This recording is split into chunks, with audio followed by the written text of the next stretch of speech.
It's Friday. Your paycheck just hit. New shoes, brunch with friends, drag show tickets, and by Monday, it's gone.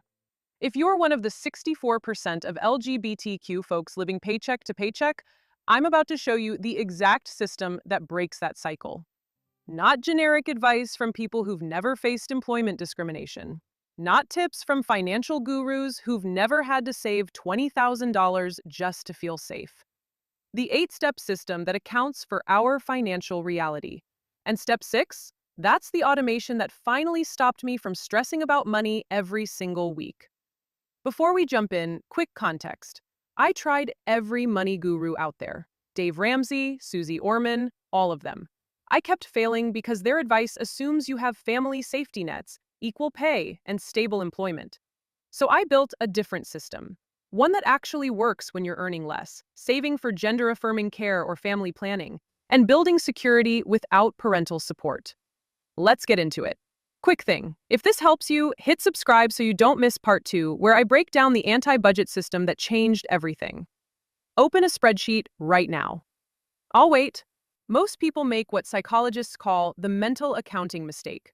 Tax refund? Fun money. Paycheck? Already mentally spent before it hits. This is financial suicide for anyone, but especially for queer folks. Here's why.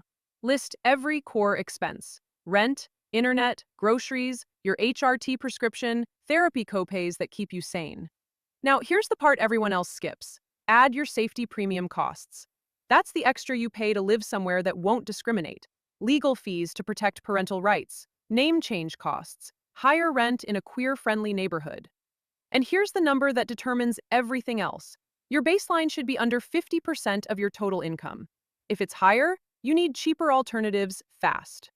Yes, Netflix goes. Yes, premium Spotify goes. Do you want granite countertops or financial security? Choose. This number is your foundation for everything else. 56% of Americans can't afford a $1,000 emergency. But for LGBTQ folks, especially trans people facing employment discrimination, the stakes are way higher.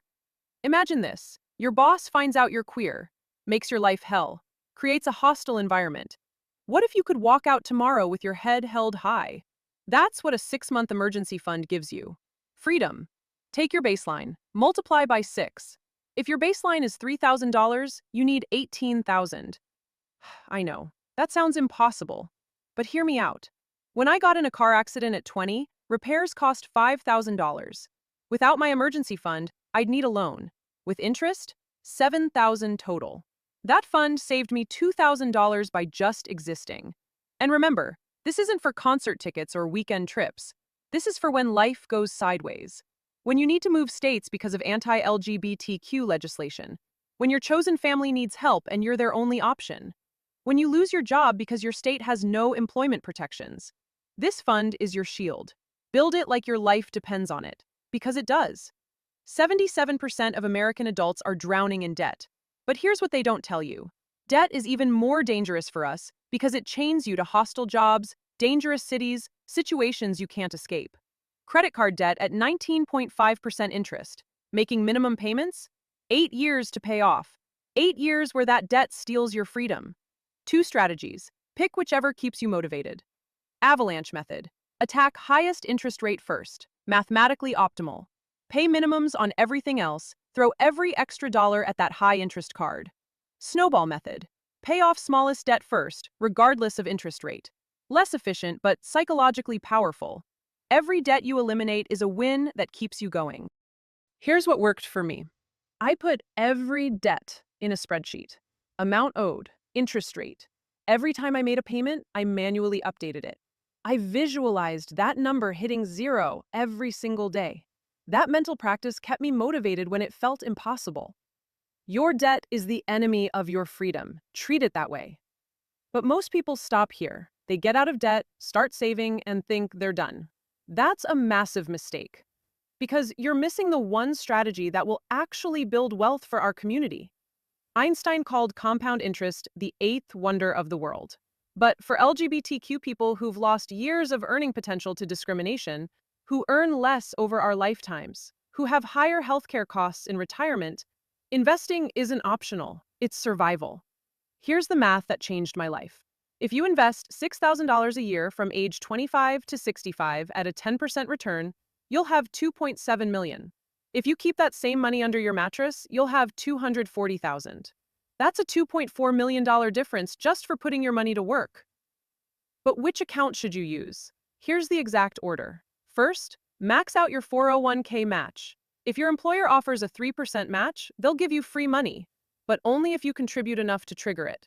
On a $90,000 salary, that's $2,700 of free money. Always take free money. Second, max out your Roth IRA. You pay taxes now, but never again. Not on the growth, not on withdrawals. And crucially, you can pull out your contributions anytime without penalty. This is huge if you need money for transition care or family planning. Third, go back and max your 401k contribution. Lower your taxable income, grow your retirement fund. Fourth, use a taxable brokerage account. No tax advantages, but no restrictions either. In all of these accounts, I invest in low-cost index funds. I'm not day trading. I'm not trying to time the market. I'm investing a fixed amount every single month, whether the market is up or down. Because here's the truth. You don't need to predict the market. You just need to stay in it long enough for compound interest to do its magic. Time is the only resource you can't buy more of. But here's what you can do. You can stop wasting it on tasks that drain you. Let's do the math. If you spend 3 hours every Sunday cleaning your apartment, and you could be working on a side hustle that makes $30 an hour instead, that's $90 you could earn. If you can hire someone to clean for $30, you just made a $60 profit on your time. This isn't about being lazy. This is about strategy. Make a list of tasks you hate: scrubbing toilets, mowing lawns, driving 40 minutes for groceries. Calculate how long each takes. Calculate what you could earn in that time. Then look at what it costs to outsource. For some of you, outsourcing doesn't make sense yet, and that's fine. But for others, you're throwing away hundreds of dollars a month doing tasks you could pay someone $15 an hour to handle. Your time is your most valuable asset. Spend it on things that actually move your life forward. In psychology, there's a concept called decision fatigue. Every decision you make during the day, even small ones, depletes your mental energy. By evening, your decision-making gets worse. That's when you buy the $300 AirPods Max you don't need. But what if you never had to make those decisions? Here's my system, and this is the one that changed everything. First, set up direct deposit into your checking account. Second, create 2 automatic transfers the day your paycheck hits. One to your spending account for rent, bills, groceries, gas, your safety premium costs. One to your savings account for emergency fund, debt payoff, or investing, depending on which step you're on. Third, automate every bill you can. Rent, insurance, phone, internet, set it and forget it. Fourth, set up automatic investments. Every payday, a fixed amount goes straight from savings to your investment accounts. You never see it, so you never miss it. Here's what this system did for me. I stopped thinking about money. I stopped wondering if I paid my bills. I stopped checking my investment accounts every day. Everything just happened. And at the end of every month, whatever's left in my spending account automatically moves to savings. I'm literally paying myself first without ever having to think about it. This is the hack that finally made me feel like I had control. Take that baseline calculation from step 1. Look at your safety premium line items. Ask yourself, what can I prepay or pre-save for? Legal name change fees? Start a dedicated sub-savings account. Moving costs for when your state inevitably passes anti-LGBTQ legislation? Start that fund now. Adoption or IVF expenses? You need to be saving 3 to 4 years in advance. The safety premium never goes away. But when you plan for it, budget for it, and save for it systematically, it stops feeling like a crisis and starts feeling like a strategic cost of living your authentic life. Now, this is the step most financial advice skips entirely. And it's a massive mistake. Your money is power. Where you invest it matters. Check out the Morningstar LGBTQ Leaders Index, 100 companies with strong, inclusive policies. Look at ESG ETFs like ESGV, DSI, or CDEI.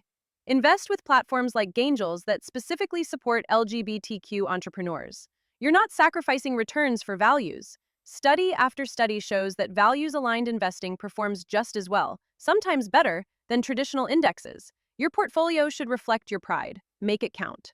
And if you found this valuable, do me a favor. Hit that like button. It tells YouTube to show this to more people who need it. Because the one thing you absolutely can't skip is that automation in step 6. Once it's set up, your finances run themselves while you focus on living your life. Now, if you want the exact breakdown of how to calculate your safety premium and budget for LGBTQ specific costs, I made an entire video on the anti-budget system that actually works for queer lives. It's the logical next step after this one. You'll find it right here, and I'll see you there.